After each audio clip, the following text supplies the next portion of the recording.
Ya, jadi bagi Paulus, kebangkitan itu ya Kristus. Iya. Kristus adalah kebangkitan kita. Hmm. Makanya saya heran kenapa sampai sekarang banyak sekali ajaran-ajaran dalam gereja bilang kita belum dibangkitkan. Iya. Bagaimana kita bisa menjadi tubuh Kristus kalau kita nggak dibangkitkan? Kan itu harus menjadi pertanyaan dasar dulu. Sama seperti kita suka katakan, bagaimana kita bisa menjadi gereja kalau Kristus tidak ada di dalamnya? Itu juga kan menjadi pertanyaannya. Kalau Yesus belum datang, bagaimana saya bisa disebut gereja? Kalau dia belum datang, berarti dia tidak ada di dalam baitnya. Kalau dia sudah ada di dalam baitnya, kalau dia ada di dalam tubuhnya, maka dia berarti sudah datang. Nah sekarang, kalau saya belum dibangkitkan, tunggu saya mati baru saya dibangkitkan, bagaimana saya sekarang bisa berperan sebagai tubuh Kristus? Kan aneh, berarti kan saya mayat. Ya dong? Kenapa? Karena saya belum dibangkitkan. Kalau belum dibangkitkan, berarti mayat. Iya. Berarti saya orang mati. Bagaimana bisa orang mati menjadi tubuh Kristus? Tubuh Kristus, ya harus dibangkitkan dulu orangnya. Orang kan melihat tuh orang yang mati tuh yang sudah mati. Dia nggak melihat bahwa dialah yang mati. Saya nih sebelum dibangkitkan Kristus, sebelum lahir baru, saya itu mati. Walaupun saya bisa ngomong, walaupun saya bisa khotbah, itu di hadapan Allah kita semua tuh mati. Semua manusia di hadapan Allah itu mati. Walaupun dia lahir di dalam kemewahan, naik mobil dari kecil, ya, walaupun dia hidup dalam menurut manusia, tapi dia hidup dalam kematian. Tidak ada kehidupan pada manusia. Jadi itu mati. Dalam tulisannya kepada jemaat di Kolose, Paulus katakan dengan jelas dalam Kolose 2 ayat 12, karena dengan dia, jadi dengan Kristus, kamu dikuburkan. Berarti kita sudah dikuburkan dong. Berarti sudah mati. Dalam baptisan. Dalam dia, kamu turut dibangkitkan.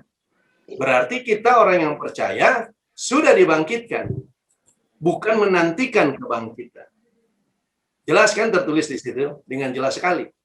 Meskipun dahulu kamu mati oleh pelanggaranmu, nah jadi kita sudah dianggap mati. Tetapi telah dihidupkan Allah bersama-sama dengan dia. Berarti sudah dibangkitkan. Ini kan dihidupkan, ini kita diberi kebangkitan. Ini pemahaman Rasul Paulus. Di dalam Kolose 3, ayatnya yang ke-1, itu jelas dia katakan, kalau kamu dibangkitkan bersama dengan Kristus yang tadi Kolose 2 itu, ini masih satu tulisan kepada jemaat Kolose. Kalau kamu dibangkitkan dengan Kristus, carilah perkara di atas di mana Kristus ada duduk sebelah kanan Allah, gitu kan? Pikirkanlah perkara di atas bukan yang di bumi, sebab kamu telah mati dan hidupmu tersembunyi bersama dengan Kristus di dalam Allah. Jadi bagi Rasul Paulus, kebangkitan itu bagi kita orang percaya adalah Kristus. Jelas. Dan menerima Kristus berarti menerima kebangkitan.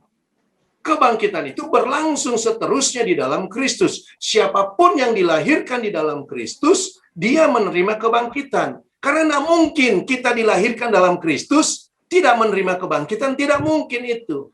Itu bukan cuma secara logika manusia aja yang aneh. Itu tidak ada dalam rancangan Allah. Kalau kamu sudah terima kehidupan dari saya, nanti kamu mati lagi. Tidak ada itu. Karena kalau dia sudah terima kebangkitan, maka dia tidak akan mati. Itu ayatnya. Jadi bagi kita yang sekarang, kebangkitan itu menjadi suatu kepastian, Pak. Bahwa sudah berlangsung bagi saya yang sudah terima Kristus, dan tidak akan bergoyah. Demikian pula untuk orang-orang yang melihat realita itu. Sekarang di gereja-gereja beredar ajaran bahwa akan ada terjadi kebangkitan itu nanti. Nah ini yang disebut penyesatan. Sekali lagi, saya harus katakan orang-orang itu tidak perlu menyebut diri dia tubuh Kristus kalau dia berpikiran kebangkitan itu nanti. Karena dia sendiri tidak mengerti arti tubuh Kristus. Kalau saya tubuh Kristus, Anda tubuh Kristus, dan saya belum dibangkitkan, berarti Yesus punya tubuh mati dong, orang-orang mati. Karena kan kita ini kan orang-orang mati, berada dalam kematian. Kalau kita sudah menjadi tubuh Kristus, berarti ya kita menjadi bagian daripada yang sudah bangkit itu. Artinya kita sudah menerima kebangkitan.